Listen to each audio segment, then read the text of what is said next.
നമസ്കാരം, സുജി കുഴുമ്പിലാണ്.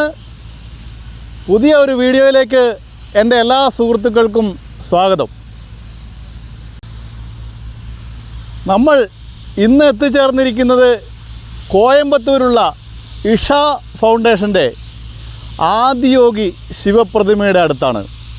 ശിവരാത്രിക്ക് മുൻപായി ആദിയോഗി ഒന്ന് സന്ദർശിക്കുകയായിരുന്നു. അപ്പോൾ ശിവരാത്രിക്ക് മുൻപായി ആദിയോഗിയിൽ എന്തൊക്കെയാണ് കാഴ്ചകളുള്ളത് എന്നൊക്കെ ഇന്ന് നമുക്ക് ഈ വീഡിയോയിലൂടെ കാണാം.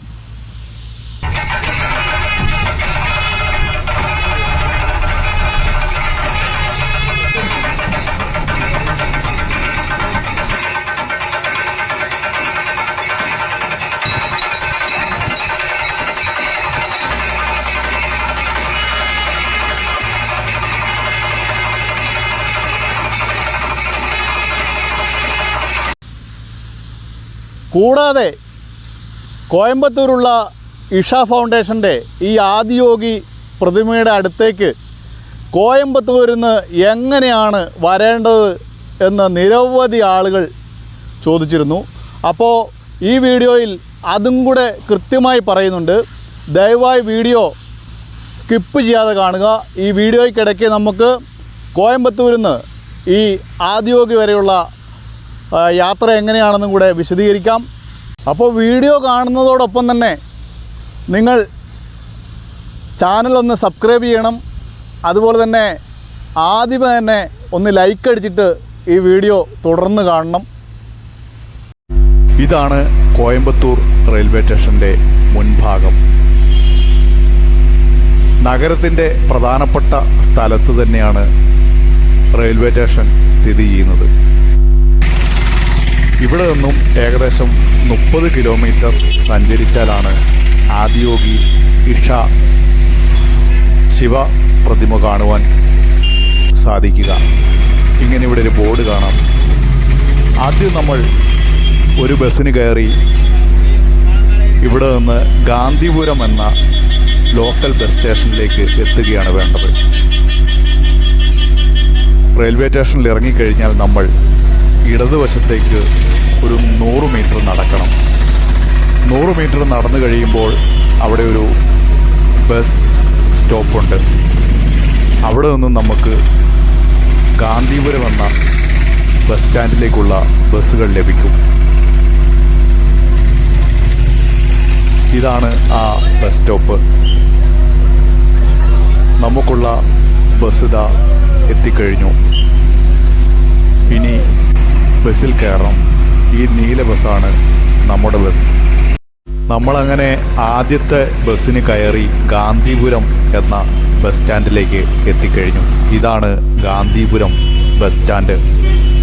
ഗാന്ധിപുരം ബസ് സ്റ്റാൻഡിൽ നിന്നും 14D 14E എന്നീ നമ്പറിലുള്ള ബസ്സിലാണ് നമുക്ക് ഇഷ ആദിയോഗിയിലേക്ക് പോകേണ്ടത്. അങ്ങനെ 14D എന്ന ബസ് ഇതാ വന്നു. നല്ല അടിപൊളി ലോക്ക് ഫ്ലോർ ബസ്സാണ്. അതിൽ കയറി കോയമ്പത്തൂർ നഗരം നമ്മൾ ഇഷയിലേക്ക് പിന്നിടുകയാണ്. ഇനി നമുക്ക് ഏകദേശം 27 കിലോമീറ്ററോളം യാത്ര ചെയ്യേണ്ടതുണ്ട്. അപ്പോൾ കോയമ്പത്തൂർ നഗരത്തിൻ്റെ കാഴ്ചകളിലൂടെയാണിപ്പോൾ നമ്മൾ ഇഷ ലക്ഷ്യമാക്കി പോകുന്നത്. നല്ല അടിപൊളി ലോക്ക് ഫ്ലോർ ബസ്. ഇവിടെ നിന്ന് 40 രൂപയാണ് അങ്ങോട്ടുള്ള ചാർജ്. കോയമ്പത്തൂർ നഗരഹൃദയങ്ങളിലൂടെ ഉള്ള യാത്ര. തമിഴ്നാട്ടിലെ ചെന്നൈ കഴിഞ്ഞാൽ പിന്നെ രണ്ടാമത്തെ ഏറ്റവും വലിയ നഗരമാണ് കോയമ്പത്തൂർ. കേരളത്തോട് ചേർന്ന് കിടക്കുന്ന ഒരു വൻ വ്യാവസായിക നഗരം കൂടിയാണ് കോയമ്പത്തൂർ. അപ്പോൾ നഗര ഭാഗങ്ങളെല്ലാം പിന്നിട്ട് ഗ്രാമപ്രദേശങ്ങളുടെ കാഴ്ചകളിലേക്കാണ് ഇപ്പോൾ നമ്മൾ എത്തിച്ചേർന്നിരിക്കുന്നത്. ഈ പ്രദേശത്തോടുകൂടി യാത്ര ചെയ്യുമ്പോൾ ഏറ്റവും പ്രധാനമായി കാണാൻ കഴിയുന്ന കൃഷി എന്ന് പറയുന്നത് കവുങ്ങ്, തെങ്ങ്, അതുപോലെ വാഴ എന്നിവയാണ്. അതിൻ്റെ ബൃഹത്തായ കൃഷിയിടങ്ങളാണ് റോഡിന് ഇരുവശത്തായി നമ്മൾ കാണുക. മറ്റ് ചോളം പോലുള്ള കൃഷികൾ, ഇഞ്ചി പോലുള്ള കൃഷികളൊക്കെ ഉണ്ടെങ്കിലും ഏറ്റവും കൂടുതൽ എടുത്തു പറയേണ്ട കൃഷി ഈ തെങ്ങും കവുങ്ങും അതുപോലെ വാഴയുമൊക്കെയാണ്. അത് മനോഹരമായ കാഴ്ചകളാണ്. കേരളത്തിലൂടെ പോയാൽ ഇപ്പോൾ തെങ്ങിൻ തോപ്പുകളൊന്നും അങ്ങനെ കാണാനില്ല. എന്നാൽ തമിഴ്നാടിൻ്റെ ഭാഗങ്ങളിലൂടെ പോകുമ്പോൾ തെങ്ങിൻ തോപ്പുകൾക്ക് നല്ല കാഴ്ചയാണ്.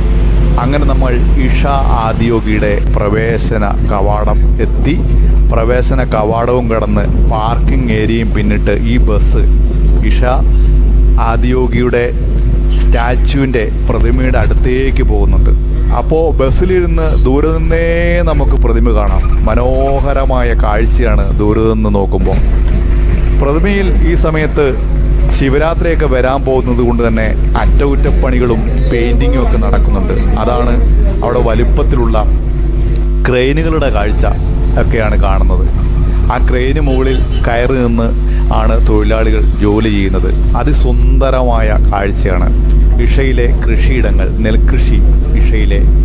അങ്ങനെ നമ്മൾ ബസ് ഇറങ്ങുന്ന സ്ഥലത്തെത്തി. ആളുകൾ എല്ലാം ബസ്സിൽ നിന്ന് ഇറങ്ങിയാണ്. ധാരാളം വിദേശികളുമൊക്കെ എൻ്റെ യാത്രയ്ക്കൊപ്പം ഉണ്ടായിരുന്നു. ഇതാണ് നമ്മൾ വന്ന ബസ്. ഇനി ഇഷയിലെ കാഴ്ചകളിലേക്കും വിവരങ്ങളിലേക്കും. ബസ് ഇറങ്ങിയ സ്ഥലത്തെ ആദ്യ കാഴ്ചകൾ ഇതൊക്കെയാണ്. ധാരാളം സന്ദർശകർ ഇവിടെയുണ്ട്. ഈ ബസ് ഇറങ്ങിയ സ്ഥലം ഇഷ ഫൗണ്ടേഷൻ്റെ ധ്യാന കേന്ദ്രത്തിൻ്റെ അടുത്താണ്. ഇവിടെ മറ്റ് സ്ഥലങ്ങളിൽ കാണാത്ത വിചിത്രമായ ഒരു വണ്ടി കാണാം. കാളവണ്ടിയാണ്. ഇവിടുത്തെ അങ്ങോട്ടും ഇങ്ങോട്ടുമുള്ള യാത്ര സാധ്യമാക്കുന്നത് ഈ കാളവണ്ടികളാണ്. 10 രൂപയാണ് കാളവണ്ടിയിൽ യാത്ര ചെയ്യുന്നതിനുള്ള ചാർജ്. ആള് കുറവായ സമയത്തായതുകൊണ്ട് തന്നെ കുറച്ച് കാളവണ്ടികൾ വിശ്രമത്തിലാണ്. ഇതാണ് കാളവണ്ടിയുടെ ഏകദേശ അടുത്തു നിന്നുള്ള ഒരു കാഴ്ച. പ്രത്യേക സൈസിലുള്ള ഒരു വാഹനം.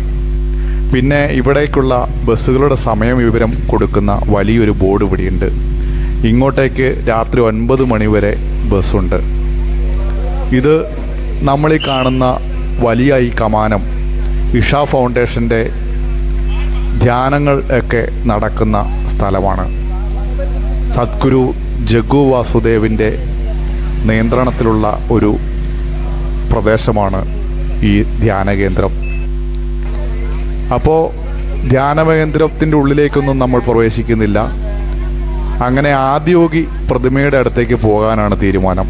ഇങ്ങനെയൊരു വാഹനത്തിൽ കയറി 10 രൂപയും കൊടുത്ത് ഞാൻ ശിവപ്രതിമയുടെ അടുത്തേക്ക് പോവുകയാണ്. ഏകദേശം 1 കിലോമീറ്ററോളം അല്ലെങ്കിൽ നടക്കണം. അങ്ങനെ ശിവപ്രതിമയുടെ അടുത്തേക്ക് ആ കാളവണ്ടിയിൽ കയറി യാത്ര ആരംഭിച്ചിരിക്കുന്നു. രസകരമായ യാത്രയാണ്. പ്രകൃതി മലിനീകരണം ഉണ്ടാകാതിരിക്കാൻ വേണ്ടിയാണ് മോട്ടോർ റിക്ഷകൾ ഒഴിവാക്കുന്നത്. നമ്മൾ വന്ന ബസ് അവിടെ കിടപ്പുണ്ട്. അങ്ങനെ പതുക്കെ പതുക്കെ കുണുങ്ങി കുണുങ്ങി നമ്മുടെ കാളയാശാൻ നമ്മളെയും കൊണ്ട് ശിവപ്രതിമയുടെ അടുത്തേക്ക് നീങ്ങുകയാണ്. ഇവിടെ കുറച്ച് വൃക്ഷത്തൈകൾ ഉള്ള ഒരു സ്ഥലം കാണാം. അത് പുറത്തേക്ക് കൊടുക്കാനാണോ ഇവർ ഉപയോഗിക്കാനാണോ എന്ന് കൃത്യമായി അറിയില്ല. പിന്നെ ഇവിടെയെല്ലാം വൃത്തിയാക്കുന്നത് എല്ലാം ആധുനിക മെഷീൻ്റെ സൗകര്യത്തോടു കൂടിയാണെന്ന് മെഷീൻ കാണുമ്പോൾ നമുക്ക് മനസ്സിലാവും. യോഗി പ്രതിമ കണ്ട് തിരിച്ചു പോകുന്ന കാളവണ്ടി യാത്രക്കാർ. ഇതൊക്കെയാണ് ഈ പ്രദേശത്തിൻ്റേതായിട്ടുള്ള കാഴ്ചകൾ. മരങ്ങൾ നട്ടുപിടിപ്പിച്ച പ്രദേശങ്ങൾ. അങ്ങനെ നമ്മൾ ആദിയോഗി ശിവപ്രതിമയുടെ പുറകുവശത്തേക്കാണ് ആദ്യം എത്തുക. ഈ ശിവപ്രതിമയ്ക്ക് ഏകദേശം 40 മീറ്ററോളമാണ് ഉയരം. അർദ്ധഗായ പ്രതിമ എന്ന നിലയ്ക്ക് ലോക റെക്കോർഡ് ഉള്ള ഒരു പ്രതിമയാണ് ഈ കോയമ്പത്തൂരിലെ ആദിയോഗി പ്രതിമ. അങ്ങനെ നമ്മൾ ഇറങ്ങേണ്ട സ്ഥലത്തെത്തിയിരിക്കും.